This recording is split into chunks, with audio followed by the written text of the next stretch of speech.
think you're fooling every caption that I read. I see through. Hey guys, it's Miss here and welcome back to another video, and today we are building a gamer's apartment in The Sims 4, of course, and I am very happy to finally share this with you because I've had the idea of building something like gamer related for so long now. I actually downloaded CC especially for this. What, it must be like quite a few weeks ago now, so I've had it stored in the back of my little mind, and finally I got around to doing it. I was originally actually going to make just like a gamer bedroom kind of thing, or like a gamer's office, and then I thought, no, we'll go for the whole apartment, because I think was it in October?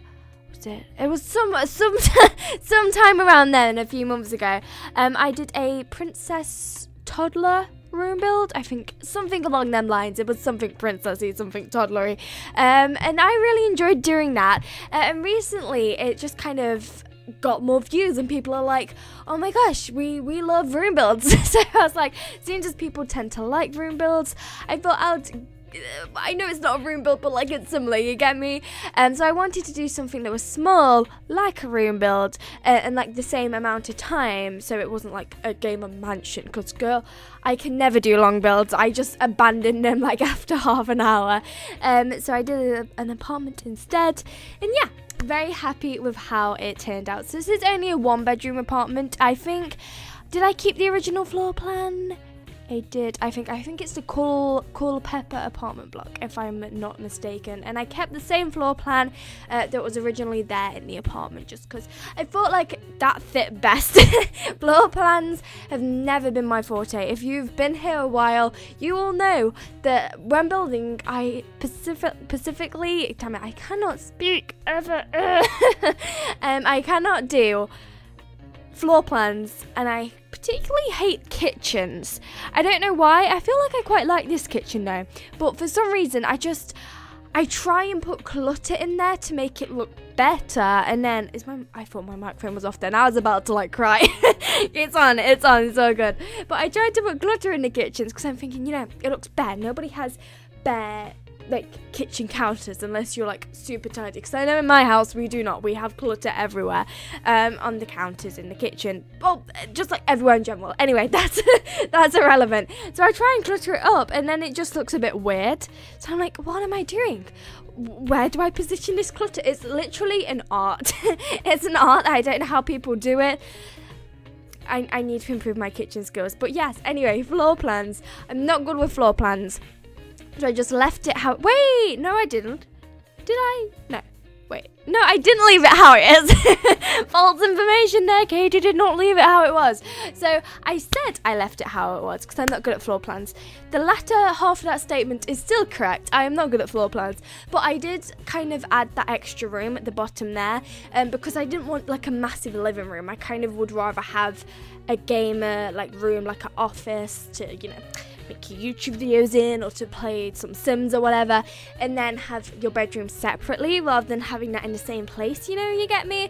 So I did add an extra room, because I always feel like with this specific apartment, if you don't know what I'm on about, then this will like make no sense, but with this, oh my gosh, I swear, you know, before I always used to like want to cut out where I mess up, but I mess up too often to cut it out now, you know. I'm just like, go with it. So hi, if you're new, I mess up a lot, but as I was saying before I started messing up left, right and centre, I find with this apartment that the living room's a bit too big for me, and I never know where to put things, so in a way adding that extra like room onto there does make it a lot easier to furnish, in my opinion. So I guess it is a 1-sim apartment, maybe 2 if you had like a couple, because there's only 1 double bed, but I really do like how it turned out, and I really want to create some Sims to put in it now, but like I don't know what Sims I want. I really want to start like more playing the Sims without recording it, if that makes sense, because when you'll find, some of you, if you have a Sims YouTube channel, you may know this, but when you play the game and record it like a lot, because even now I'm not playing the game, but I'm like watching it over again, and as I'm recording this voiceover, I'm watching it, and then when I'm listening back to this voiceover to make sure like it's okay and stuff, which it probably won't be, I'm watching it again. So and then I'll go into the game again and take screenshots for this video. So you're playing it more, or you're seeing it more when you're making videos, and you do a lot making videos, and it does take a lot of time. So then you don't have time to kind of just play like your own household or do it yourself. Because I used to play it a lot more by myself even a few months ago, but I've just gotten out of that for some reason, because I had this, I'm trying to think of what household I had last. I had this, like, I wouldn't say it was a legacy, but how do I explain this? I was quite a few generations in, basically, and I was enjoying that, but I kind of got bored of it because I was like on the third generation. It wasn't very exciting, but I like it, like, when you create generations, but then I don't really feel like I want to start again and just do 3 generations, get bored of it, start another household, if that makes sense. So I don't know, like, kind of what storyline to play with or whatever. I did create some Sims and play with them last night, but you know, you have to feel it. You have to feel it, because I know once I like get a good current household, I'm going to be playing them, or like playing the household, for a good few months. So I want to make sure you have to find like a set of Sims or a household that you really like enjoy playing with, otherwise it's not fun, you know. So I really do want to devote more time to playing it by myself as well, because I feel like it's just nice to not have to record all the time, because say I just have a spare half an hour, that's not enough time to say record a video, but it would be to like do some progress in current household, if that makes sense. Am I going on a ramble? Yes. Do I care? Yes, but no. So this is the office I'm doing now. I went for a red theme in the office, unlike the living room and the kitchen, which is very teal and blue themed, which I thought my microphone was off again. It keeps flashing. Ignore me. Because I really do like the tealy bluey colours recently. So I really like the colours in the kitchen living room. Not too keen on red. There's just something about the colour red that I'm not really keen on. I don't know why. It's just not me cup of tea. Like, I'm not against it, but it's not my favourite.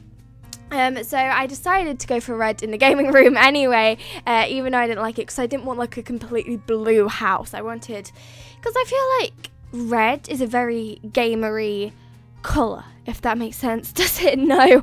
But you know, when you think of like your typical gamer rooms, or like say you searched on Google gamer room, then you tend to see a lot of red. So I thought, you know, we've got to incorporate some red into this build. So we did in the gamer office, and although it's not particularly functional because it doesn't actually have a computer, it has like the big screen and then the console underneath the table, which would act as like the actual computer. You can't actually use it as a computer. It's technically a television and a games console, if that makes sense. So although it may not be practical, I think it looks cool and I like it. Unfortunately, I didn't get to use as many of them posters. You can just see it there. Can you see? Oh no, it's gone off the screen now, but I had some posters, and I actually added the Assassin's Creed one to this, and I think I put the Tomb Raider one in the living room, because I really do like Tomb Raider, so but I had to put that one in there. But I had so much more to add in, and like I didn't get a chance to. I think I also added the Halo one into this room. I'm not entirely sure, but yeah, them posters I will link down below again, because I really do like them, because, you know, it makes it feel a little bit more real, if that makes sense, because they're actual games in a game. It's kind of trippy. No? Okay. So here we are. I thought I'd add a little sofa in, because I had a bit of spare space. Oh my gosh, this is so annoying. I'm trying to talk, right, and like observe what's happening, but for the first time today I put false eyelashes on. Yes, I know. I thought, you know what, let's give it a try, because I have really short ones, so I thought, you know, let's put some false ones on. And it's like, I did it, like half an hour ago maybe now, and well, probably a bit more than that, and I don't know how I feel about it. I feel like I'll get used to it after a while, but now I'm just like trying to concentrate, because like I consciously know that they're there, if that makes sense. Like, I know that they're there, but like, you get me, like, not that, of course I know they're there, but like, it's like I know they're there. Like, I can't, they're not like irritating, but I know they're there, so I can kind of feel them because I know they're there. No, I always go round because it's a long way round. That probably didn't make sense, but anyway, we're going to forget talking about frickin' false eyelashes and we're going to concentrate on the build again. So now I'm doing the bedroom. I did struggle with the bedroom quite a bit. I think I really like the bathroom. I know I didn't talk about the bathroom, but I really like the CC in there. But the bedroom, I struggled with. I was like, how do I make this look gamer-like, you know? And I did, by the way, go for very stereotypical gamer aesthetic rather than, you know, because I guess gamer, anyone can be a gamer. You can have any different look. Like, you could have pastel pink walls and, like, really cutesy stuff and be a gamer. You know, like, this isn't, you know what I mean? Like, stereotypic kind of thing. I just went for this very stereotypical, like, or like cool lighting and stuff kind of thing. You get me? Do I keep saying you get me? I feel like I keep saying you get me. I'm sorry. I'm sorry. So for this bedroom, anyway, as I was saying, I didn't know what to put in there because I just had this big space and like that wardrobe kind of fit, so I just left it in there and like hope for the best. It was a bit of a weird shaped room because it wasn't wide enough to really put too much in, but it was long, so I had to fill it with something. And here we are onto the screenshots. I made it. I made the 10-minute mark without completely failing. So here are the screenshots. I do hope you all enjoy. I will, if I remember, put this on the gallery for you to download. Like I said, oh my gosh, what is wrong with me? I will link the CC in the description down below. It will either take you to a link to my Tumblr account where I've linked it because I know some problems have been having. Some people have been having problems, damn it. Some people have been having problems. We're linking CC down below because YouTube doesn't like it or whatever. So I might link it on my Tumblr and then I'll link my Tumblr if that makes sense. So thank you for watching. I hope you have a great day. I love you guys. Bye, guys.